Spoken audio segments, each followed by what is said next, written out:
శుక్లాంబరధరం విష్ణుం శశివర్ణం చతుర్భుజం ప్రసన్నవదనం ధ్యాయేత్ సర్వవిఘ్నోపశాంతయే. వైష్ణవి మహిమ మహిషాసుర కథారంభం. వరాహమూర్తి మరలా ఇట్లు చెప్పెను.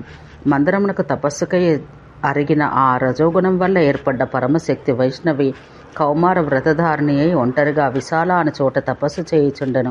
తపం చేయకుచుండగా పెద్ద కాలానికి ఆమె మనసు కలతపడెను.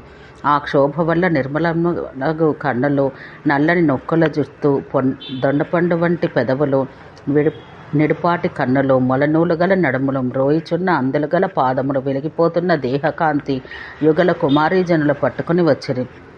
ఆ దేవి మనసు క్షోభపడగా ఇట్లు కోట్లాది కొలదిగా పెక్కు తీరులైన ముఖములు గల కన్యలు ఉద్భవించిరి. అట్టి ఆ కుమారీ జనాన్ని గాంచి ఆ దేవి ఆ పర్వతాన వెడల్పైన బాటలు, బంగారు ప్రాసాదములు, లోపల నీరుగల భవనాలు, మనులతో చేసిన సోపానాలు, రత్నజాలాలు, గవాక్షాలు, అందుబాటులో ఉన్న ఉద్యానాలు గల వందల కొలది భవనాలున్న పురమును తపశ్శక్తి చేత నిర్మించెను. భూదేవి ఆ భవనాలు, ఆ కన్యలు లెక్కపెట్టరాని సంఖ్యలో ఉన్నవి.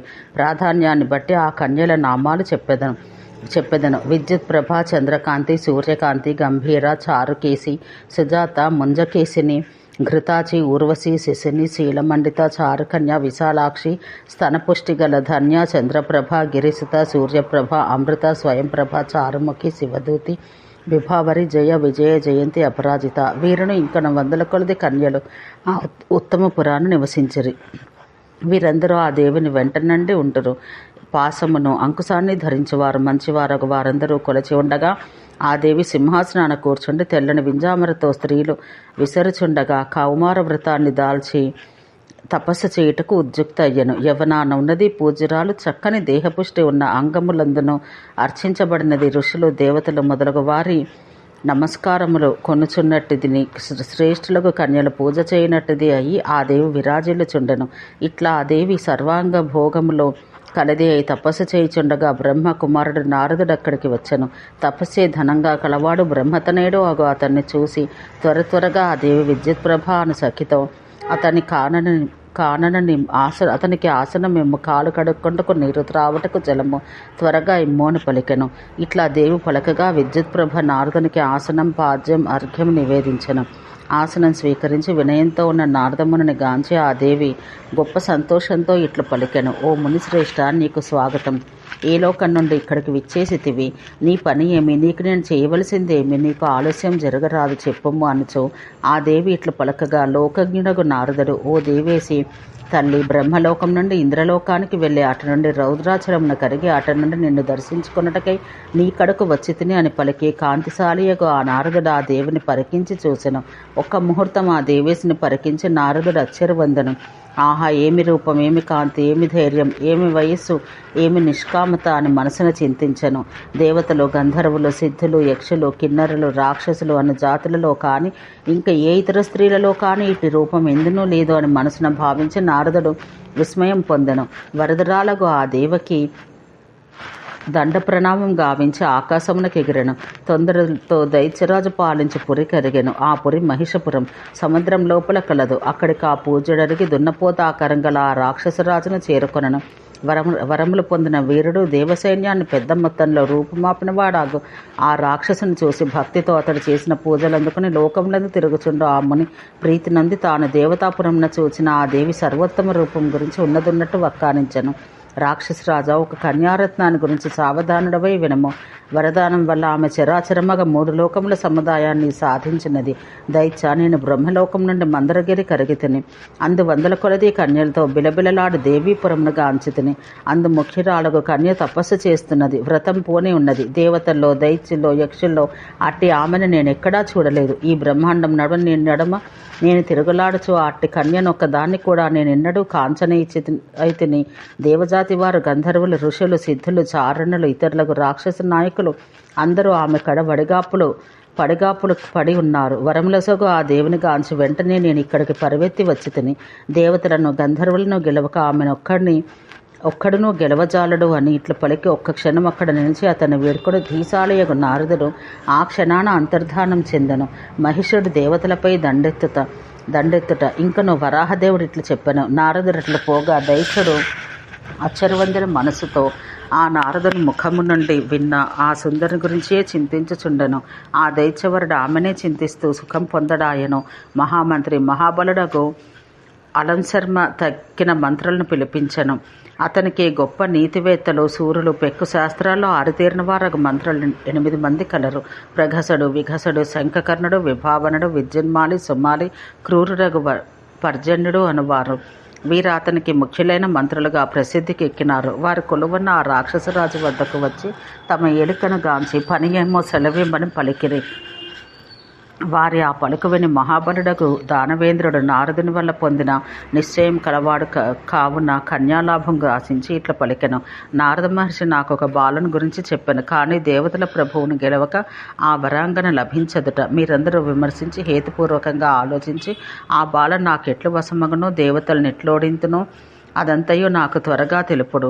రక్కసుడు ఇట్ల పలకగా వారందరూ, ప్రభు, మేమందరం విచారించి చెబుతామని వారట్ల పలకగా ప్రగసుడు దానవరాజుతో ఇట్లనెను. రాజా, నారదుడు నీకు చెప్పిన ఆ మహాసతి పరమశక్తి వైష్ణవి లోకాలన్నింటినీ పట్టి నిలుపునిది. గురుపత్ని, రాజపుత్రి మరియు సామంతుని ఇల్లాండ్రు. ఇట్టి వారిని పొందగోరు రాజు నశించును. అట్లే పొందరాని స్త్రీలను పొందుట చేతను నాశనమగను. ప్రగసుడిట్లనగా వికసుడిట్ల పలికెను.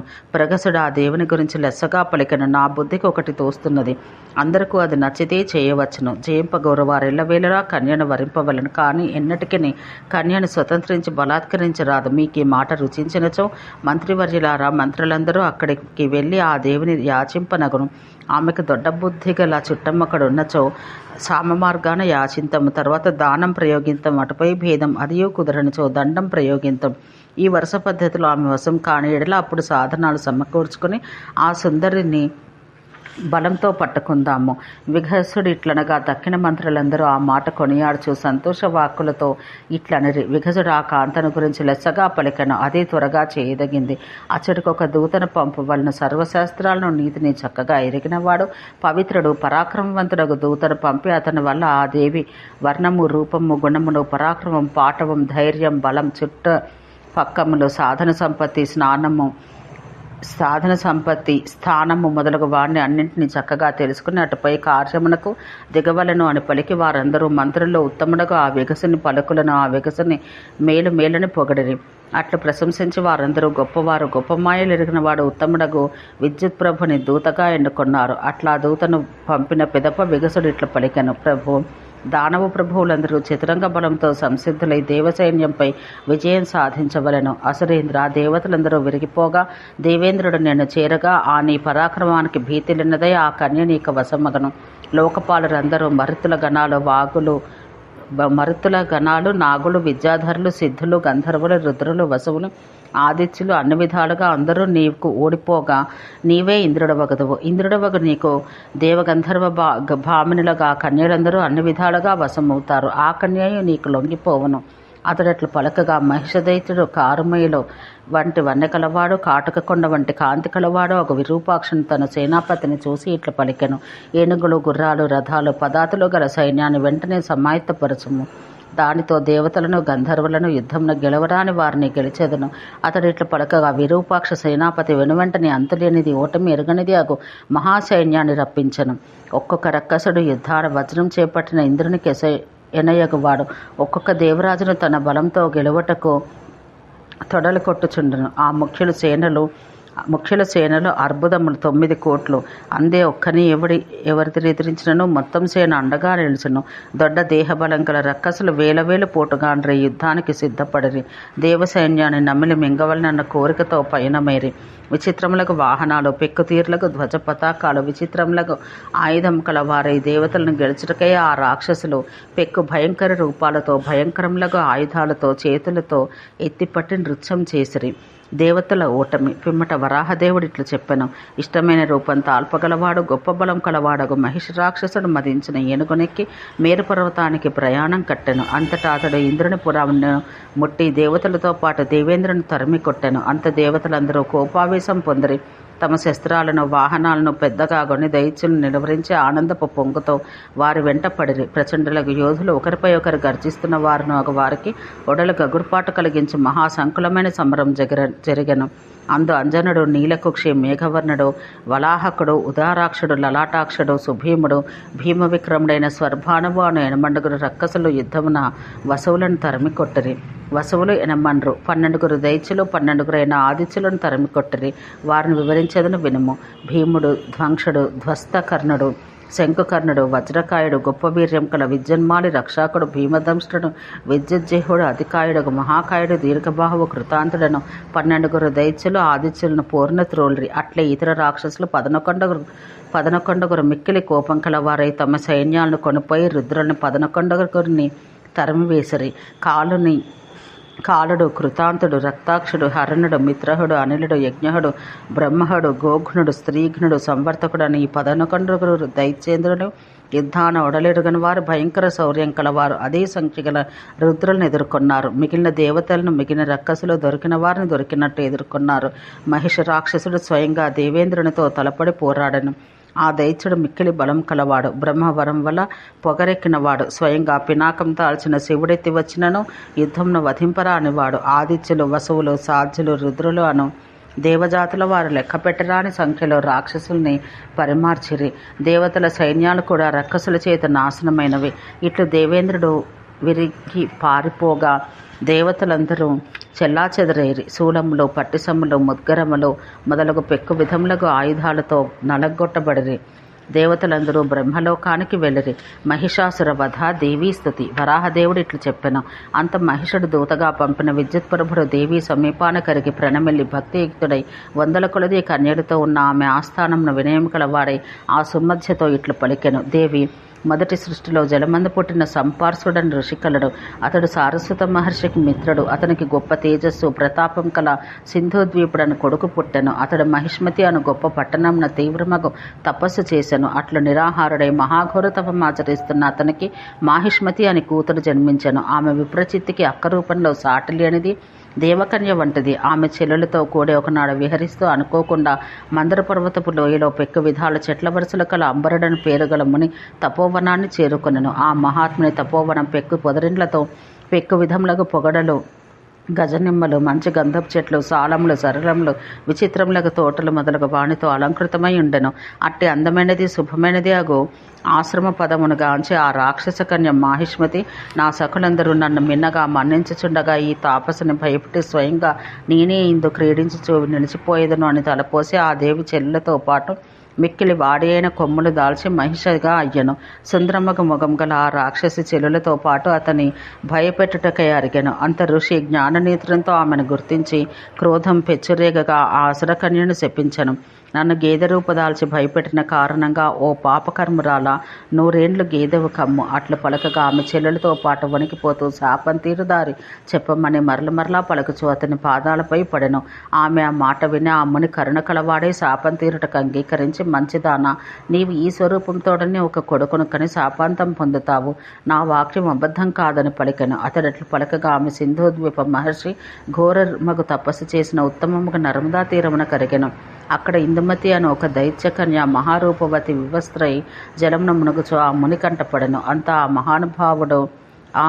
ఆ మహాతాపసుడు రాతి దొన్నయందు శుక్రం వదలను. దివ్యమైన పరిమళం, శ్రేష్టమగు వాసన గల ఆ శుక్రాన్ని చూసి మాహిష్మతి సఖులతో నేను ఈ నీరమును త్రావెదను అనెను. ఇట్లు పలికి ఆమె ముని వల్ల ఏర్పడ ఆ శుక్రం త్రాగెను. ముని బీజం వల్ల గర్భం దాల్చెను, కుమారుని కనెను. ఆమెకు కొడుకు పుట్టెను. అతడు గొప్ప బుద్ధిశాలి, గొప్ప బలం, పరాక్రమం కలవాడు, బ్రహ్మవంశాన్ని పెంపొందించేవాడు. పేరు మహిషుడు. దేవి, దేవసైన్యాన్ని పిండగొట్టిన అతడు నిన్ను వరించుచున్నాడు.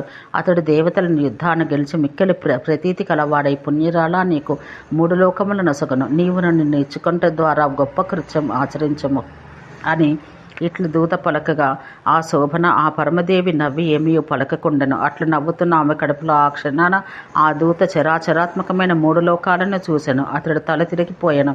అంత దేవి ప్రతిహారి జయాను సన్నని నడుమగల గొప్ప తేజస్సాలని దేవి హృదయాన ఉన్న భావాన్ని గురించి ఇట్లా పలికెను. కన్యను కోరువాడు పలకవలసింది పలికితివి, కానీ ఈ యమ సర్వకాలమునకు సంబంధించిన కౌమార వ్రతం పట్టింది. అట్లే ఇక్కడి కన్యలందరూ ఆమె అడుగుజాడల్లో నడుచువారు కలరు, వారిలో ఏ ఒక్కత మీకు లభించదు. ఇక పరమ పవిత్రయగు దేవి సంగతి చెప్పనేలా.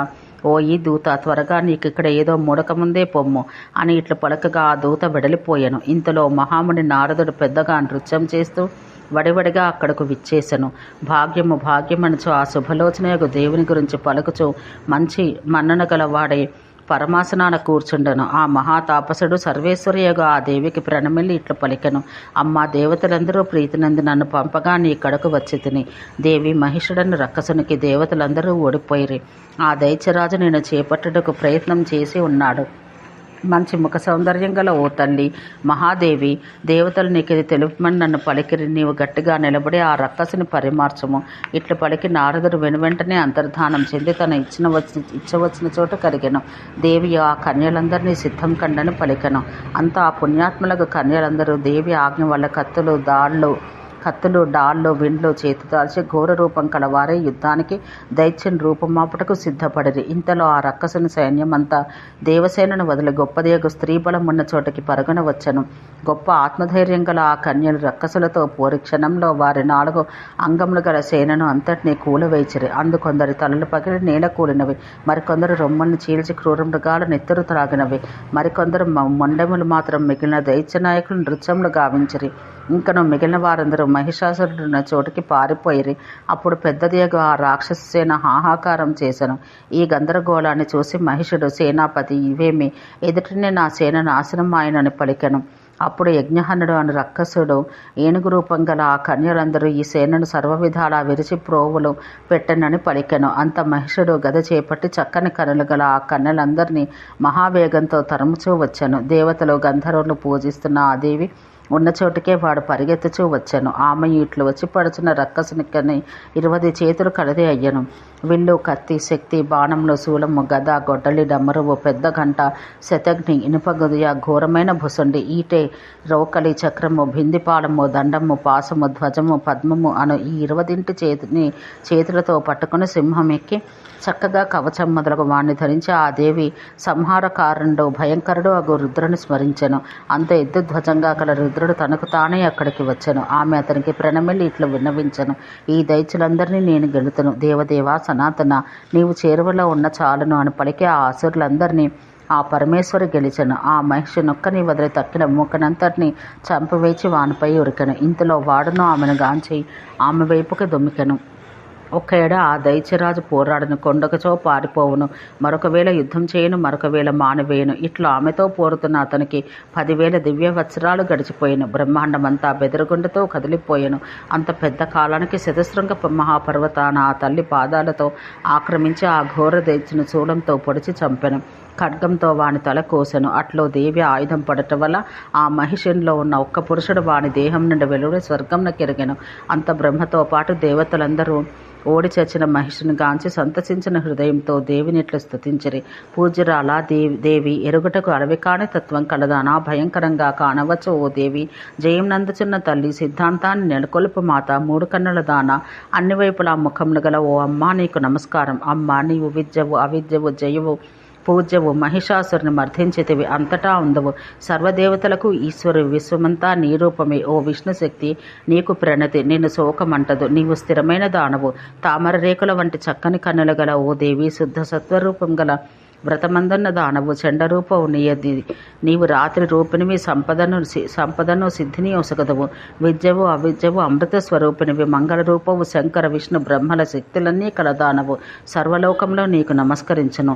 ఘంట హస్తమున కలదానవు, త్రిశూలం ఆయుధమైన దానవు, మహామహిషను మర్ధించిన దానవు, ఉగ్రమగు రూపం గల దానవు, విరూపములకు కన్నులు కల దానవు, మహామాయవు, అమృతాన్ని జాలువార్చు తల్లివి, నీవు సర్వజంతువులకు మేలు కూర్చు దానవు, సర్వప్రాణులు నీ స్వరూపమే అయిన దానవు, స్థిరమైన దానవు, విద్యలు పురాణాలు శిల్పములు అనువాన్ని పుట్టించిన దానవు, సర్వభూతాలను పట్టి నిలుపు దానవు, సర్వదేవతల రహస్యాలకు సర్వశక్తులు కలవారికి నీవే శరణం. దేవి విద్య సంపద నీవే తల్లివి, నీవు 3 కన్నులతో విరూపాక్షవి, సహన స్వరూపినివి, నీటి లోపల శక్తి నీ స్వరూపమే, ఏ కలశము లేని దానవు. మహాదేవి నీకు నమస్సు, పరమేశ్వరి నీకు ప్రణామం. సర్వదేవతల భావములందు నిత్యమై వెలయ తల్లి, అక్షయ అవ్యయ నీకు మృక్కులు. పరమేశ్వరి దేవి, ఘోరమగ యుద్ధముల కష్ట సమయాల్లో నిన్ను శరణు పొందిన వారికి ఏ కేడు కలగదు. పులి భయం, ఘోరమగ చోర భయం, రాజభయం కలిగినప్పుడు నిశ్చలముగ చిత్తంతో ఈ స్తోత్రం పఠించువాడు బంధనం నుండి నిన్ను తలచిన నరుడు ఆ అన్నింటి నుండి విముక్తుడై సుఖంతో జీవించును అని ఇట్లు దేవతలందరూ చేతులు మోర్చి స్తుతించగా ఆ పరమసుందరి దేవతలను గాంచి మేలైన వరం కోరుకోమని పలికెను. అమ్మ పుణ్యాత్మ, ఈ స్తోత్రాన్ని భక్తితో చదువువారు అన్ని కామితాలు పొందువారగునట్లు చేయము, ఇదే మాకు వరం అని స్తుతింపగా ఆ దేవి అట్లే అగుగాక అని పలికి ఆ పరాపరయగు దేవి తానను అచట్నే నిలిచినదై దేవతలందరినీ వారి వారి తావులకు పంపెను. ఓ ధరిత్రి దేవి, ఈ 2వ జన్మను గురించి తెలుసుకున్నవాడు శోకం లేనివాడు, రజోగుణం అంటనివాడు అయి ఏ రోగం లేని పదమునకు చేరుకొనని తెలిపెను. ఓం శాంతి శాంతి శాంతి.